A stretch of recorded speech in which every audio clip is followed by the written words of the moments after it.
Evening friends, myself Dr. Sachin Goswami and I welcome you on my YouTube channel Dr. Sachin Goswami's English Classes। दोस्तों जैसे कि आप जानते हैं कि मैंने आपकी 1000 क्वेश्चंस की सीरीज़ चलाई हुई है और ये series specially UP TGT English को लेकर है। इसके साथ साथ पीजीटी और केवीएस, एनवीएस, DSSB और यूजीसी नेट के लिए भी ये हेल्पफुल है।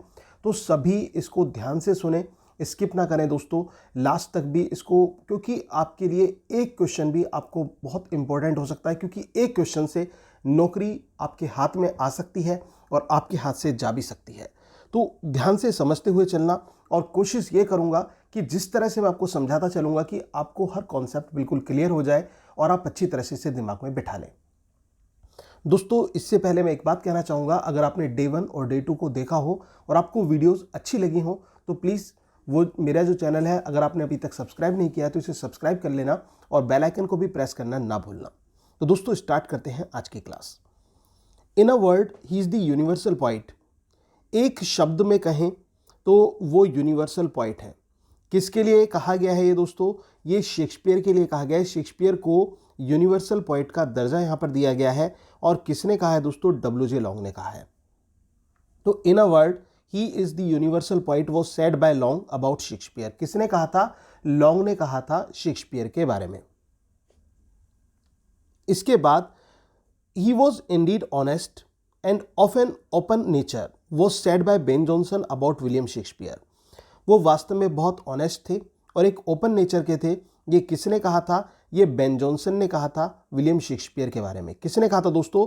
बेन जॉनसन ने कहा था विलियम शेक्सपियर के बारे में।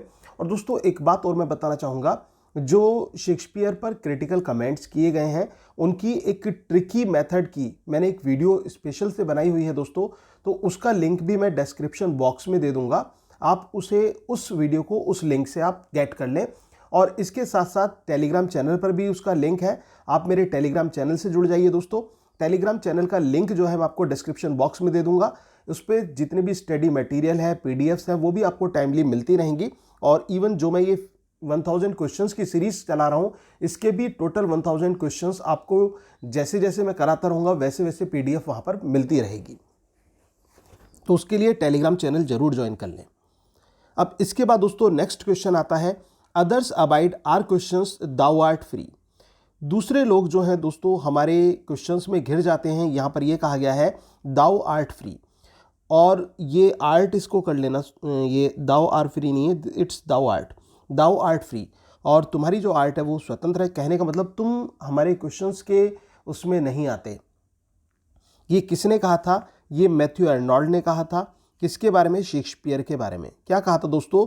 Others abide our questions thou art free was said by Matthew Arnold about Shakespeare. इसके बाद दोस्तों नेक्स्ट क्वेश्चन आता है, sexual possessiveness is the theme of Shakespeare's comic play midsummer night's dream. ये इज है, तो शेक्सपियर्स पजेसिवनेस जो है दोस्तों वो थीम है किसकी? शेक्सपियर्स के comic play midsummer night's dream की। जो शेक्सपियर का एक कॉमिक प्ले है मिडसमर नाइट्स ड्रीम, उसकी थीम क्या है? सेक्सुअल पजेसिवनेस है। इसके साथ साथ दोस्तों एक और क्वेश्चन इसी तरह का बनता है, सेक्सुअल जेलेसी। सेक्सुअल जेलेसी किसकी थीम है? वो ओथेलो की थीम है। देखो ओथेलो का नाम लिया और ओथेलो का ही क्वेश्चन अब आ जाता है हमारे सामने। If after every Tempest comes such comes may the winds blow till they have woken death. अगर तूफान के बाद में ऐसी शांति मिलती है तो मैं चाहूँगा कि ये जो हवाएं हैं ये चलती रहें, जब तक मृत्यु जागृत ना हो जाए तब तक ये हवाएं चलती रहें। कहने का मतलब इतनी ऑब्स्टिकल्स, इतनी परेशानियां सहने के बाद में जब ओथेलो जो है वो साइप्रस आता है और वहाँ पर वो अपनी वाइफ डेस्डीमोना से मिलता है, तो अब उस समय ये कहता है अगर जो तूफान के बाद में शांति मिलती है और इतनी मोहब्बत मिलती है, इतना प्यार मिलता है, तो मैं कहूँगा कि ऐसा तूफान तो चलता रहे। तो ये ओथेलो प्ले से लाइन्स है दोस्तों, और ओथेलो ने ही ये लाइन्स कही हैं। ओथेलो जैसे कि आप जानते हैं कि एक डोमेस्टिक ट्रेजेडी है। Look to her Moor if thou hast eyes to see, she has deceived her father and may thee. यहां पर ये बात कही गई है। मूर किसको कहा गया दोस्तों? ये भी क्वेश्चन आ जाता है, मूर कौन है? मूर ओथेलो है ओथेलो को मूर कहा गया है और जिसको हम एक हबसी का नाम दे देते हैं वो मूर होता है। और यहाँ पर यह कहा गया है कि अगर तुम्हारे अंदर आंखें हैं तो तुम देखो, इस लड़की ने अपने फादर को धोखा दिया है और ये तुम्हें भी धोखा दे सकती है। ये बात किसने कही? ये बात ब्रबेंशियो ने कही। अब ये ब्रबेंशियो कौन है दोस्तों? डेस्डीमोना के फादर हैं ब्रबेंशियो। ओथेलो प्ले की जो हीरोइन है वो डेस्डीमोना है, हीरो ओथेलो है। डेस्डीमोना के फादर का नाम ब्रबेंशियो है। तो ब्रबेंशियो ने ये बात किससे कही? ओथेलो से कही। किस प्ले में कही? ओथेलो प्ले में कही। तो क्या कहा कि मूर, अगर तुम्हारी आंखें हैं तो देखो, इसने अपने फादर को धोखा दिया है और ये तुम्हें भी धोखा दे सकती है। और ये कब कहा था दोस्तों? जब ओथेलो और डेस्डीमोना का एलॉपमेंट हो गया था, उस समय जब वो ड्यूक के पास आते हैं और जब ड्यूक जो है ओथेलो के फेवर में डिसीजन देता है, तो उस समय जो ब्रबेंशियो है वो गुस्से में ये कहता है कि उस लड़की पर तुम कैसे विश्वास कर लोगे ओथेलो? इस लड़की की तरफ देखो, इसने तो अपने पिता को धोखा दिया है और ये तुम्हें भी धोखा दे सकती है। तब ये लाइन्स बोली जाती हैं। आई होप कि क्लियर हो गया होगा। इसके बाद दोस्तों नेक्स्ट क्वेश्चन है, बहुत इंपॉर्टेंट है।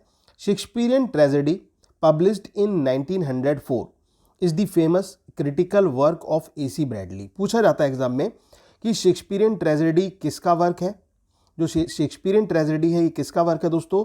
ये AC ब्रैडली का वर्क है। किसका वर्क है? AC ब्रैडली का। और कैसा वर्क है? क्रिटिकल वर्क है।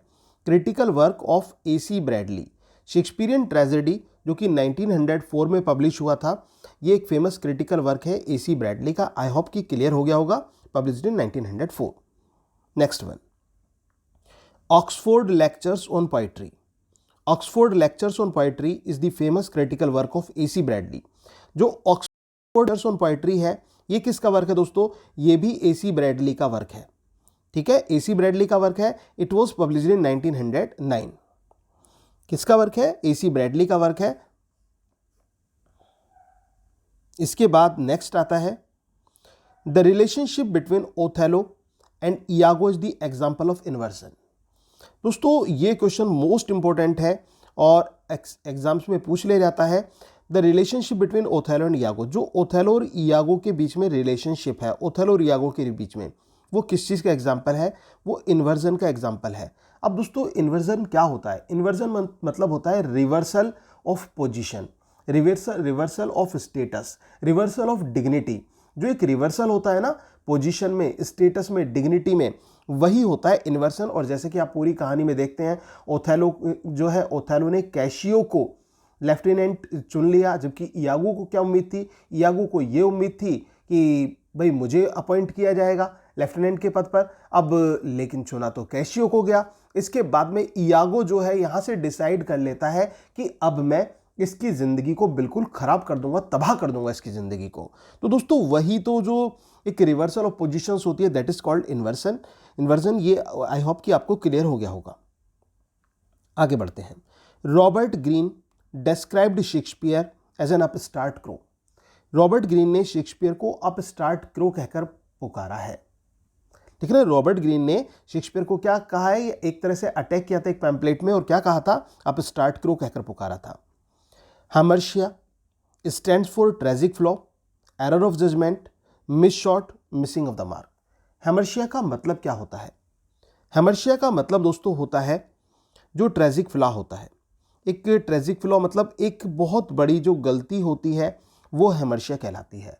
और ये जो गलती है दोस्तों ये कौन करता है? जो प्रोटैगोनिस्ट होता है, यानी कि जो हीरो होता है, hero of the play, hero of the tragedy, वो ये गलती करता है। और गलती भी क्या, बहुत बड़ी ब्लंडर करता है और उस गलती की वजह से कष्ट सहना पड़ता है। और फाइनली हम ये पता चलता है कि हीरो का पतन तो होता ही होता है और उसकी मृत्यु भी हो जाती है। तो दिस इज कॉल्ड हेमर्शिया। ये क्वेश्चन भी आ जाता है, हेमर्शिया को किसी और नाम से किससे जाना जाता है? इसको एरर ऑफ जजमेंट के नाम से जाना जाता है, इसको मिस शॉट के नाम से जाना जाता है और मिसिंग ऑफ द मार्क के नाम से जाना जाता है। अगर जो आप हेमर्शिया की बात करें दोस्तों, हेमर्शिया कहाँ आता है? फॉर एग्जाम्पल किंग लियर ही आप देख लीजिए। किंग लियर में जो किंग लियर है, किंग लियर की 3 बेटियां हैं, गोनरिल, रीगन एंड कॉर्डेलिया। वो तीनों से 1 बाय 1 करके पूछता है कि तुम मुझसे कितना प्यार करती हो। तो जब हम कॉर्डेलिया पर आते हैं तो कॉर्डेलिया एक सटीक जवाब देती है। दोनों बेटियां तो जो दोनों बड़ी बेटियां हैं वो तो बहुत ज़्यादा बटरिंग करती हैं एक तरह से, लेकिन जो कॉर्डेलिया है कॉर्डेलिया सटीक जवाब देती है कि पिताजी मैं आपसे उतना प्यार करती हूँ जितना एक डॉटर को अपने फादर से करना चाहिए, ना उससे ज़्यादा करती हूँ ना उससे कम करती हूँ। अब किंग लियर को लगता है भाई ये तो ज़्यादा कम की बात कर रही है, उतना प्यार ये मुझसे नहीं करती है, मेजरमेंट हो रहा है लव का, और वहीं पर वो एक गलत डिसीजन ले लेता है। और वो गलत डिसीजन क्या बनता है दोस्तों? हैमर्शिया बनता है। ऐसे ही जूलियस सीजर में आप देखिए, सीजर को सीनेट जाना था और सीनेट में सीजर के एसेसिनेशन की तैयारियां हो रही थी। उधर जो कैलिफोर्निया है, सीजर की वाइफ, सीजर को रोकती है, कहती है कि सीजर मत जाओ, मैंने एक सपना देखा है, सपने में तुम्हारी स्टैचू देखी है, स्टैचू में से ब्लड निकल रहा था और जो रोमन्स थे वो अपने हाथ जो है तुम्हारे खून में धो रहे थे, ये एक अच्छा संकेत नहीं है, सीजर तुम मत जाओ। लेकिन सीजर तो कहता है सीजर शैल गो, सीजर तो जरूर जाएगा। सीजर का एरोगेंस था दोस्तों, वो घमंडी था सीजर का, जो उसको ले बैठा और वो सीनेट चला गया। अब सीनेट गया तो वहां पर सीजर को मार गिराया गया। तो दोस्तों ये क्या था? ये हैमर्शिया है। इसी को तो हम कहेंगे हैमर्शिया, एक मिस शॉट और मिसिंग ऑफ जजमेंट जो होता है। अगर जो ओथेलो की बात करें तो ओथेलो का जो सस्पेक्ट है अपनी वाइफ के ऊपर और इसकी ट्रिकरी में आ जाना इयागो की, that is the part of hamartia, वो हैमर्शिया का पार्ट है। कोई भी आप ट्रेजेडी निकालिए दोस्तों, हर किसी में हीरो एक ब्लंडर करता है, बहुत बड़ी गलती करता है, और वही गलती क्या बन जाती है? वही गलती बन जाती है हैमर्शिया। उसी को हम कहते हैं हैमर्शिया। आई होप कि ये क्लियर हो गया होगा। इसके बाद नेक्स्ट क्वेश्चन आता है, the rhyming scheme of Shakespearean sonnet is AB CD EF GG। जो राइमिंग स्कीम है शेक्सपियरियन सोनेट की वो क्या है? AB CD EF GG। Shakespearean sonnet आप जानते ही होंगे कि शेक्सपियरियन सोनेट जो होती है, शेक्सपियरियन सोनेट में 3 क्वार्टरेंस होती हैं। कितनी होती हैं? 3 क्वार्टरेंस होती हैं। 3 क्वार्टरेंस ऑफ 4 लाइन्स ईच, जिसमें 4 लाइन्स की हर किसी में होती हैं। तो टोटल नंबर ऑफ लाइन्स 12 हो गई और लास्ट की जो 2 लाइन है दोस्तों वो कहलाती हैं कपलेट। कपलेट का मतलब जो 2 lines rhyming together, that is called couplet, उसको कपलेट कहा जाता है। ये भी क्वेश्चन अलग से भी आ जाता है, व्हाट इज कपलेट? तो 2 lines rhyming together called couplet. और क्वार्टरेन, अ स्टैंजा ऑफ 4 लाइन्स कॉल्ड क्वार्टरेन। तो 4 लाइन्स के 3 स्टैंजाज होते हैं, लास्ट की 2 लाइन कपलेट कहलाती हैं। स्टैंजाज में प्रॉब्लम दी जाती हैं और कपलेट में उसका सॉल्यूशन दिया जाता है। कहने का मतलब क्वार्टरेंस में प्रॉब्लम दी जाती हैं और कपलेट में उसका इंस्ट्रक्शन या सॉल्यूशन उसका दे दिया जाता है। तो ये होती है हमारी शेक्सपियरियन सोनेट।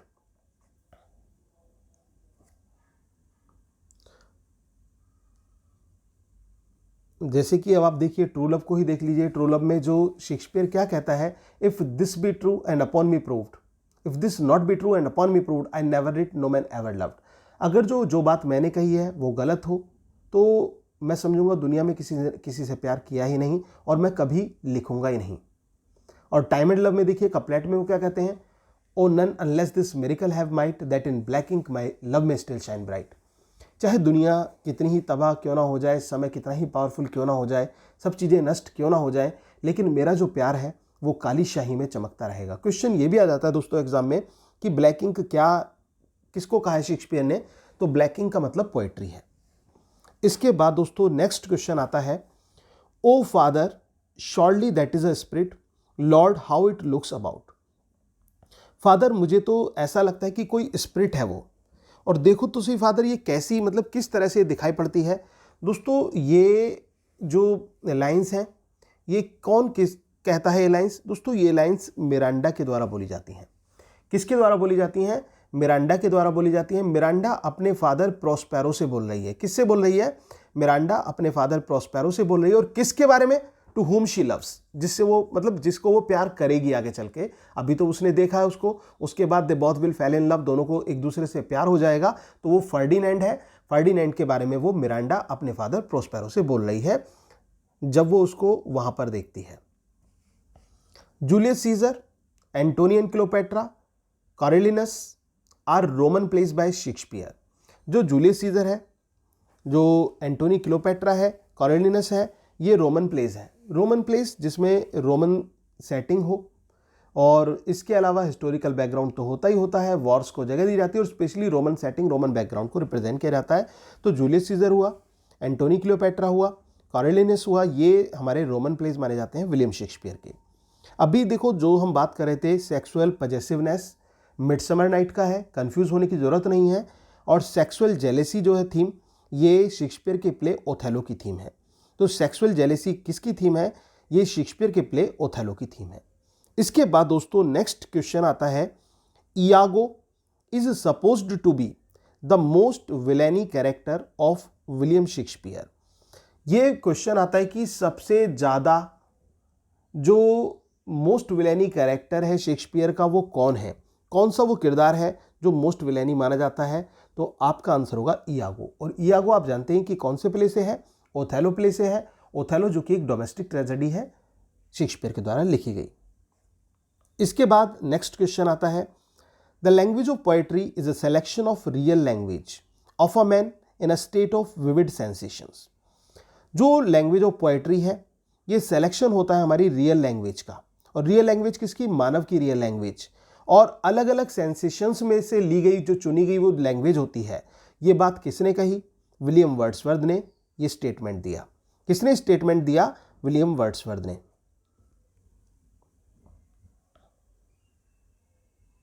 इसको आसानी से याद रखने के लिए इतना याद रख लीजिए, विलियम वर्ड्सवर्थ पोएट्री की लैंग्वेज की विविड सेंसेशन की बात करते हैं। किसकी बात करते हैं? विविड सेंसेशन की बात करते हैं William Wordsworth. Leech gatherer appears in Wordsworth poem resolution and independence. दोस्तों लीच गैदरर एक कैरेक्टर है जो लीचेस को जो है कलेक्ट करता है। और ये कौन सी पोएम में दिखाई पड़ता है? ये रिजोल्यूशन एंड इंडिपेंडेंस में दिखाई पड़ता है दोस्तों, जिसका दूसरा टाइटल लीच गैदरर ही है। PB Shelley calls Wordsworth moral unique. ये क्वेश्चन बहुत इंपॉर्टेंट है कि मॉरल यूनिक की नैतिक रूप से जो यूनिक कहा गया है, यूनिक मतलब जो जिसको ना तो मेल हो ना फीमेल हो उसको यूनिक बोला जाता है। तो कुल मिलाकर मॉरली डेप्राइव्ड हम यहां पर इसको बोल सकते हैं। तो पीबी शैली जो है वर्ड्सवर्थ को मॉरल यूनिक कहते हैं। Every great poet is a teacher, I wish to be considered as a teacher और as nothing was said by William Wordsworth. Every great poet is a teacher, हर great poet एक teacher होता है। मैं भी teacher बनना चाहता हूं। मैं चाहता हूं कि मुझे भी लोग टीचर के रूप में ही देखें, इसके अलावा फिर कुछ ना देखें ना। तो ये बात किसने कही? विलियम वर्ड्सवर्थ ने कही। John Milton was Wordsworth great ideal. John Milton जो थे वो वर्ड्सवर्थ के ग्रेट आइडियल थे। जैसे मिल्टन अपना मास्टर स्पेंसर को मानते थे दोस्तों, उसी तरह से वर्ड्सवर्थ जो थे, वर्ड्सवर्थ के ग्रेट आइडियल कौन थे? जॉन मिल्टन थे। T S. Eliot criticised Wordsworth for not practising his own theory in his own poems. Most important question है कि किसने वर्ड्सवर्थ को ये क्रिटिसाइज किया कि उन्होंने अपनी खुद की थ्योरी अपनी कविताओं में यूज नहीं की। किसने किया? थॉमस स्ट्रेन इलियट ने किया दोस्तों। टी.एस. इलियट ने इनको क्रिटिसाइज किया था वर्ड्सवर्थ को कि इन्होंने अपनी थ्योरी को अपनी पोएम्स में ही यूज नहीं किया, प्रैक्टिसिंग नहीं किया। Wordsworth is not always melodious, that he is seldom graceful and only occasionally inspired. It was said by W J. Long. दोस्तों वर्ड्सवर्थ जो थे वो हमेशा मेलोडियस नहीं रहे और कभी भी ग्रेसफुल नहीं दिखाई पड़े, केवल ओकेजनली वो इंस्पायर्ड लगते हैं। तो ये बात किसने कही? ये डब्ल्यू.जे. लॉन्ग ने क्रिटिसाइज किया है वर्ड्सवर्थ को। Lowell called Wordsworth the historian of Wordsworth shire. बहुत बढ़िया स्टेटमेंट है दोस्तों। किसने वर्ड्सवर्थ को वर्ड्सवर्थ शायर का हिस्टोरियन कहकर पुकारा? वर्ड्सवर्थ शायर एक प्लेस अपने आप बना दिया है, एक इमेजिनेटिव एक प्लेस बना दिया है दोस्तों। तो लॉवेल ने कहा वर्ड्सवर्थ को हिस्टोरियन ऑफ वर्ड्सवर्थ शायर। Coleridge was the first to criticize Wordsworth's theory of poetic diction in his work Biographia Literaria।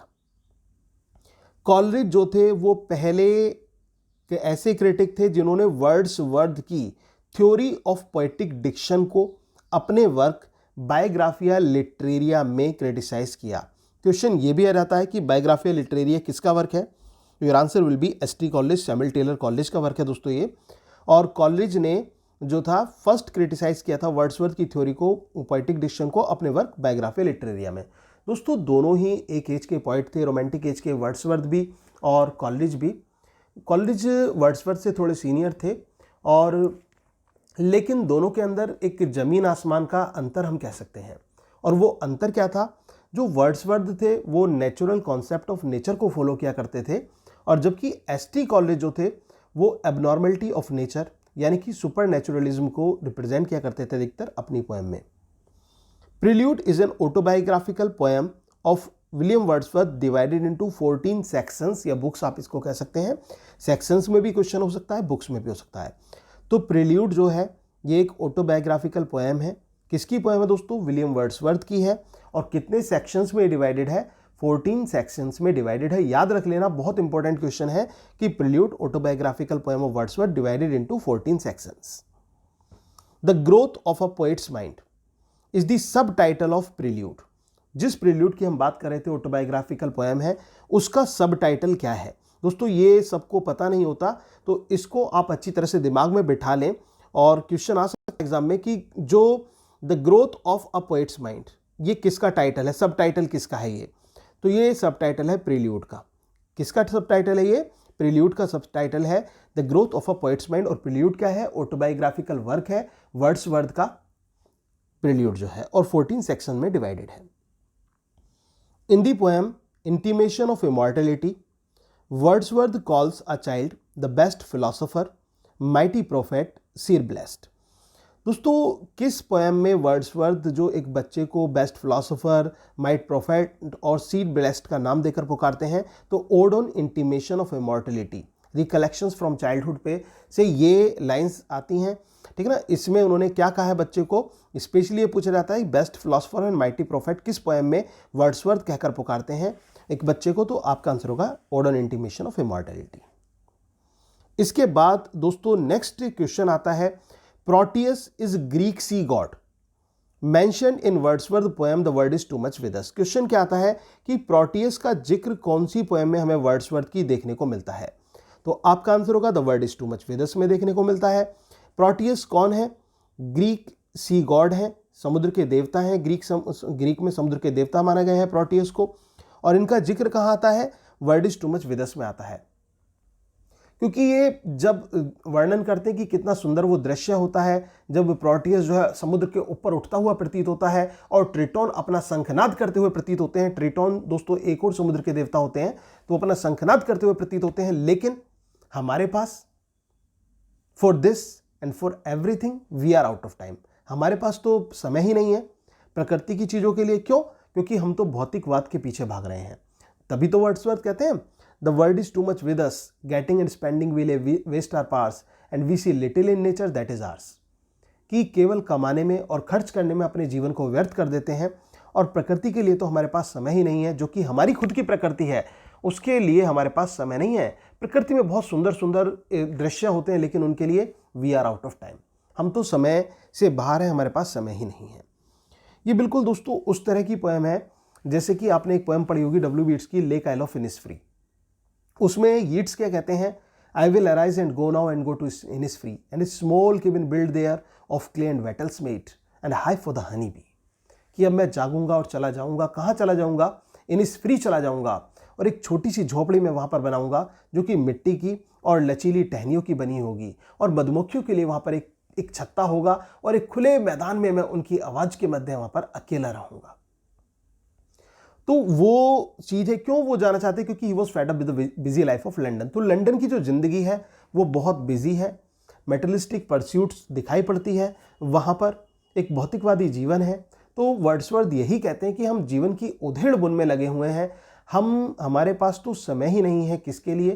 प्रकृति के लिए, वो प्रकृति जो हमारी है।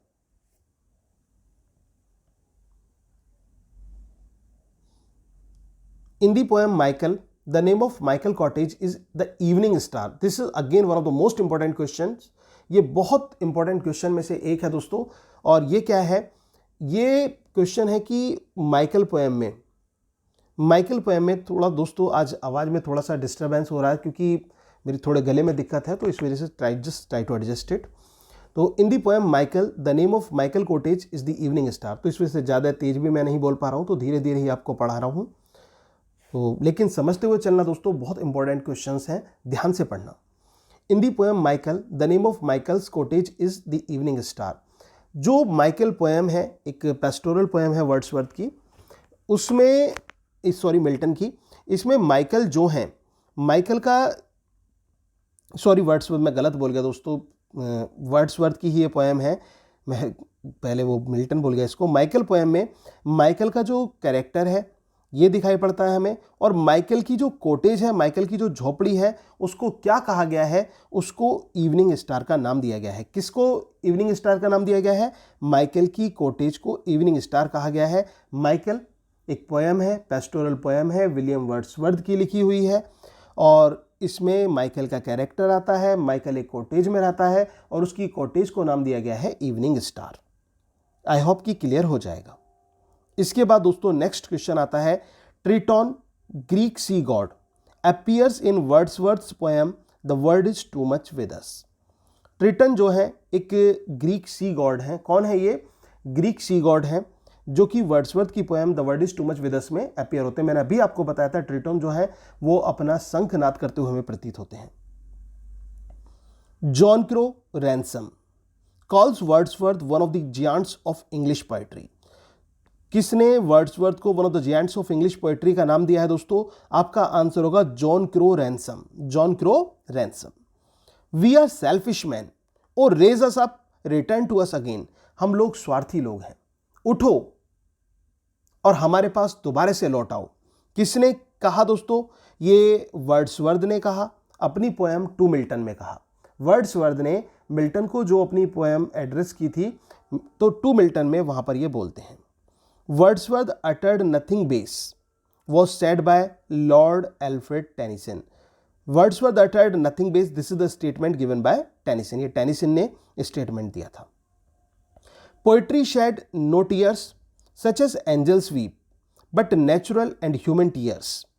जो पोएट्री है, पोएट्री कोई टीयर्स ऐसे नहीं शेड करती जैसे कि एंजल्स रोते हैं, but natural and human tears. लेकिन कविता से तो कैसे टीयर्स निकलते हैं? नेचुरल और ह्यूमन टीयर्स निकलते हैं पोएट्री से। दोस्तों ये लाइंस कहाँ दिखाई पड़ती हैं? वर्ड्सवर्थ के प्रीफेस टू लिरिकल बैलेड्स में। प्रीफेस टू लिरिकल बैलेड जो है उसमें ये लाइंस आती हैं, poetry shed no tears such as angels weep but natural and human tears. These lines are the part of Preface to Lyrical Ballad. Milton belongs to the devil's party without knowing it. दोस्तों ये जो statement है ये William Blake ने दिया था Milton के लिए, और किस वर्क को एड्रेस करते हुए दिया था? पैराडाइज लॉस्ट को एड्रेस करते हुए दिया था। क्योंकि पैराडाइज लॉस्ट के हीरो को लेकर डिबेट होती रहती है कि पैराडाइज लॉस्ट का हीरो कौन है, गॉड है, एडम है या सैटन है। जब इनकी हम एक थॉरोली स्टडी करते हैं तीनों कैरेक्टर्स की, तो कुल मिलाकर हम कंक्लूजन पर यह पहुंचते हैं कि सैटन हीरो है। इसका जो हीरो है वो सैटन है। डेस्पाइट बीइंग डेविल क्वालिटीज, उसके अंदर डेविल क्वालिटीज है, but on the other hand he is full of optimistic views, he is a great motivator. किस तरह से वो मोटिवेट करता है, एनकरेज करता है अपने साथियों को, तो वो सारी चीजें सैटन को हीरो डिक्लेयर्स करती हैं। तो यहां पर मिल्टन जो है, मिल्टन ने जाने अनजाने में किसका साथ दे बैठे? डेविल का साथ दे दिया। तो Milton belongs to the devil's party without knowing it. ये क्वेश्चन ये भी पूछ लिया जाता है कि किस वर्क के रेफरेंस के लिए कहा गया है? पैराडाइज लॉस्ट को लेकर कहा गया है। किसने कहा? विलियम ब्लेक ने कहा। किसके बारे में? मिल्टन के बारे में। This man cuts us all out and ancient too. ये जो व्यक्ति है ना, ये हमें और जो प्राचीन कवि वगैरह हुए सबको अलग कर देता है। तो ये किसने कहा दोस्तों? ये जॉन ड्राइडन ने कहा मिल्टन के लिए। जॉन ड्राइडन जो कि एक फेमस नॉवलिस्ट, ड्रामेटिस्ट के रूप में देखे जाते हैं, उनका famous work all for love है दोस्तों, एंटोनी क्लियोपेट्रा का जो सीक्वल टाइप हम उसे कह सकते हैं। तो उन्होंने कहा था मिल्टन के बारे में, the meaning of L Allegro is a happy man. बहुत इंपॉर्टेंट ये क्वेश्चन है कि एल एलिग्रो ये आपने सुना होगा, और एल पेंसरोसो। दोस्तों ये दो पोएम है जिनको कंपेनियन पोएम्स माना जाता है। ठीक है ना, कंपेनियन पार्ट माना जाता है एल एलिग्रो को और एल पेंसरोसो को। तो ये जो दो पोएम है हमारी, इनका मीनिंग आपको पता होना चाहिए। एलिग्रो का मतलब अ हैप्पी मैन और एल पेंसरोसो का मतलब अ थॉटफुल मैन या फिर एक sad man, that is called Il Penseroso, specially thoughtful man. The title of L'Allegro and Il Penseroso are from musicology. कहां से ये टाइटल ड्राइव्ड है दोस्तों?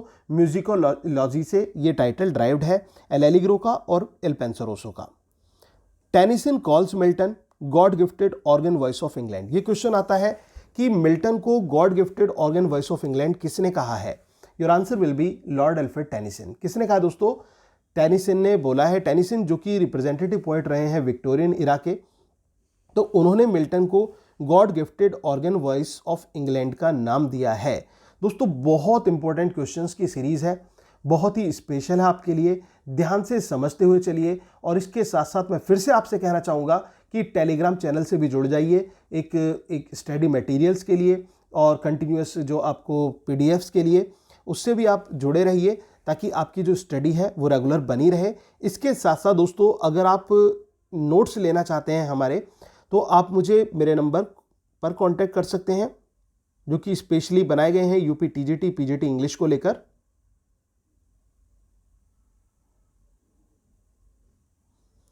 9756055255। इस नंबर पर आप मुझे कांटेक्ट कर सकते हैं और आप नोट्स के लिए कांटेक्ट कर सकते हैं। हमारी पेड क्लासेस को ज्वाइन करना चाहते हैं तो उसके लिए भी कांटेक्ट आप मुझे कर सकते हैं, जो हमारी पेड क्लासेस चल रही हैं। और नोट्स में स्पेशल स्कीम भी इस समय निकली हुई है दोस्तों। लिटरेचर का आप सेपरेट नोट्स भी परचेस कर सकते हैं, जो वन लाइनर नोट्स हैं और बहुत ही स्पेशल नोट्स हैं, उनको आप परचेस भी कर सकते हैं। Milton is said to be a belated Elizabethan. ये क्वेश्चन बहुत इंपॉर्टेंट है कि मिल्टन को क्या कहा जाता है? बिलेटेड एलिजाबेथन कहा जाता है मिल्टन को। Doth God exact day labour light day night. क्या भगवान को ऐसे व्यक्ति की आवश्यकता भी हो सकती है जिसकी आंखों की रोशनी छीन ली गई हो? यह लाइन कहां दिखाई पड़ती है? This line appears in Milton's famous sonnet on his blindness. कहां दिखाई पड़ती है दोस्तों? ये मिल्टन की सोनेट ऑन हिज ब्लाइंडनेस में दिखाई पड़ती है।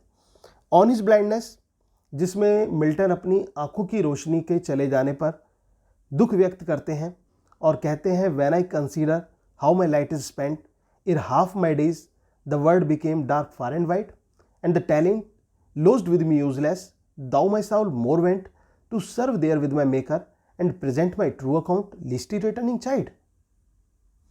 उसके बाद में क्या कहते हैं? उसके बाद में ये कहते हैं, doth God exact day labor light denied। कि क्या वो कहते हैं कि जब भी कभी मैं सोचता हूं मेरी आंखों की रोशनी कैसे चली गई, मुझे संसार दूर दूर तक अंधकार से भरा हुआ नजर आता है और वो जो योग्यता है वो मेरे साथ रहकर भी निरर्थक है। मैं अपनी उस योग्यता से भगवान की सेवा करना चाहता था। दोस्तों वो टैलेंट राइटिंग और पोइट्री की बात कर रहे हैं, लेकिन भगवान ने मुझे अंधा बना दिया। उसके बाद क्या कहते हैं कि क्या भगवान को किसी अंधे के काम की आवश्यकता भी हो सकती है? तो ये बाद में वो ये कहते हैं कि वो तो राजाओं का राजा है, हजारों फरिश्ते उसकी आज्ञा का पालन पाने के लिए तैयार रहते हैं और वो पृथ्वी और आकाश को जो है, महाद्वीप को जो है एक आज्ञा में लांग जाते हैं, तो वह तो केवल खड़ा रहेगा और अपने टर्न की प्रतीक्षा करेगा। दोस्तों ये पेट्राकन सोनेट है, जिसको मिल्टोनिक सोनेट का भी नाम कहा जाता है। और इसकी राइमिंग स्कीम की अगर जो हम बात करें मिल्टोनिक सोनेट की, तो होती है ABBA ABBA CDE CDE। ये इसकी राइमिंग स्कीम होती है।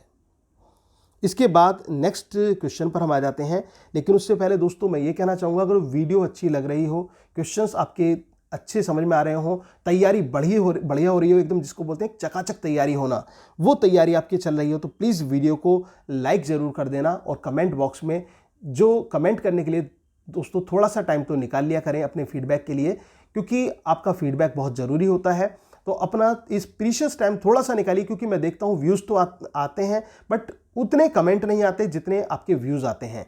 लाइक आप करते हैं, ये अच्छी बात है, बहुत अच्छी बात है, आप लाइक करते हैं वीडियोस को, लेकिन उसके साथ साथ दोस्तों थोड़ा सा कमेंट करने का भी समय निकालने की कोशिश करें। Milton's poetic style is regarded as the grand style in English literature. ये क्वेश्चन ये भी आ जाता है, किस पोइट के स्टाइल को ग्रांड स्टाइल का नाम दिया गया है? दोस्तों मिल्टन का जो पोएटिक स्टाइल है ना, उसको ग्रांड स्टाइल का नाम दिया गया, ग्रैंड स्टाइल है वो। History of Britain, most important question again. History of Britain is an unfinished prose work of John Milton, that was published in 1670। History of Britain जो है ये एक अनफिनिश्ड प्रोज वर्क है। कैसा प्रोज वर्क है? Unfinished prose work है। किसका? John Milton का, जो कि 1670 में पब्लिश हुआ था। इसके बाद नेक्स्ट क्वेश्चन पर आ जाते हैं। Life of Milton. Life of Milton a famous critical work was written by Samuel Johnson. Question है कि लाइफ ऑफ मिल्टन जो है, क्वेश्चन ये भी बनता है कि कैसा वर्क है? Your answer will B critical work है। किसके बारे में लिखा हुआ है? मिल्टन के बारे में लिखा हुआ है। किसने लिखा है? सैमुअल जॉनसन ने लिखा है। तो Life of Milton a famous critical work was written by Samuel Johnson. इसके बाद दोस्तों नेक्स्ट आता है better to reign in hell than serve in heaven. Better to reign in hell than serve in heaven. स्वर्ग में सेवा करने से अच्छा है नर्क में शासन किया जाए। कौन बोलता है इसे? ये सैटर्न बोलता है दोस्तों। कौन बोलता है इसे? सैटर्न के द्वारा बोला गया है। कहां? पैराडाइज लॉस्ट में। और पैराडाइज लॉस्ट में भी कौन सी बुक में? बुक फर्स्ट में बोला गया है। और पैराडाइज लॉस्ट किसके द्वारा लिखा गया है? जॉन मिल्टन के द्वारा लिखा गया एक एपिक है। एपिक आप जानते ही हैं, एक महाकाव्य होता है जो कि रिटन इन वर्स होता है, काव्य में लिखा जाता है। और इसमें क्या होता है? इन्वोकेशन ऑफ गॉड से स्टार्ट होता है, भगवान की स्तुति से। सुपर नेचुरल एलिमेंट्स होते हैं, मैथोलॉजी और इसके अलावा डिवाइन इशू से जुड़ा हुआ ये वर्क होता है, जिसको एपिक बोला जाता है। Milton's Paradise lost is notable for its autobiographical passages. Milton के पैराडाइज लॉस्ट को इसके ऑटोबायोग्राफिकल पैसेज के लिए जाना जाता है। कहीं ना कहीं मिल्टन का ऑटोबायोग्राफिकल टच देखने को मिलता है दोस्तों, किसमें? पैराडाइज लॉस्ट में। तो पैराडाइज लॉस्ट जो है is notable for its autobiographical passages. I hope कि ये भी क्लियर हो गया होगा। Milton's Paradise Lost has been praised for its grand style. जैसे मिल्टन के पोएटिक स्टाइल को ग्रैंड स्टाइल कहा जाता है, तो मिल्टन के पैराडाइज लॉस्ट की प्रशंसा की गई है। किस चीज के लिए? इसके ग्रैंड स्टाइल के लिए। मिल्टन का जो पैराडाइज लॉस्ट है वो प्रशंसा का पात्र है। अब इसके बाद दोस्तों नेक्स्ट क्वेश्चन आता है, the character of Delilah appears in Milton's classical closest tragedy. दोस्तों जो डेलिला का कैरेक्टर है, डेलिला का कैरेक्टर कहाँ दिखाई पड़ता है? डेलिला का कैरेक्टर हमें दिखाई पड़ता है कि मिल्टन की एक जो क्लासिकल क्लोजेट ट्रेजेडी है जिसका नाम है सैमसन एगोनिस्ट। सैमसन एगोनिस्ट में ये देखने को मिलता है, डेलिला जो है सैमसन की वाइफ है, लेकिन इसने एक चालबाजी से सैमसन से शादी करी और इसने ट्रिकरी से सैमसन की जो पावर उसके बालों में थी उसको काट गिराया, उसको बालों को काट लिया और सैमसन जो था फिर उसको बंदी बना लिया गया। वो कहानी दोस्तों पूरी जो पोएम है आप मेरे चैनल पर देख सकते हैं, अवेलेबल है, ठीक है। उसको आप अच्छी तरह से आप देख लें, चैनल की वीडियोस में आपको मिल जाएगा। जब फाइंड आउट करेंगे तो सैमसन एगोनिस्ट को मैंने पूरा एक्सप्लेन किया हुआ है, उसको आप देखें। तो डेलिला का कैरेक्टर हमें वहीं देखने को मिलता है जो कि क्लोजेट ट्रेजेडी होती है। अब क्लोजेट क्या होता है? एक ऐसा प्ले, एक ऐसा ड्रामा, एक ऐसा वर्क जिसको that is mean to be read only, not to be performed, जिसको केवल पढ़ने के पर्पज से बनाया जाता है, परफॉर्म करने के पर्पज से नहीं। वो क्लोजेट ट्रेजेडी, क्लोजेट ड्रामा कहलाता है। आई होप दोस्तों ये क्लियर हो गया होगा। तो ये थे आज के 50 क्वेश्चंस। उम्मीद है कि आपको सीरीज समझ में आ रही होगी, अच्छी लग रही होगी सीरीज। दोस्तों सीरीज अच्छी लग रही हो तो प्लीज चैनल को सब्सक्राइब कर लेना अगर अभी तक नहीं किया है। वीडियो को लाइक, शेयर और कमेंट करना ना भूलना। और इसके साथ साथ जैसे कि मैंने आपको बताया, अगर आपको नोट्स चाहिए, 1 लाइनर नोट्स है दोस्तों, बड़ी मेहनत के साथ तैयार किए गए हैं। ऑल ओवर इंडिया में जितने भी एग्जाम्स होते हैं उनमें से जो स्पेसिफिक क्वेश्चंस आते हैं यूपी, टीजीटी, पीजीटी को लेकर, उनको छाट कर वो नोट्स तैयार किए गए हैं। तो आप उन नोट्स को परचेज करने के लिए आप मुझे कांटेक्ट कर सकते हैं। मेरे नंबर 9756055255 पर। और इसके साथ साथ अगर जो आप क्लासेस का भी हिस्सा बनना चाहते हैं, पेड क्लासेस का, तो भी आप मुझे कांटेक्ट कीजिए। ठीक है, आज इतना ही रखते हैं। Thank you very much. Yours doctor Sachin Goswami.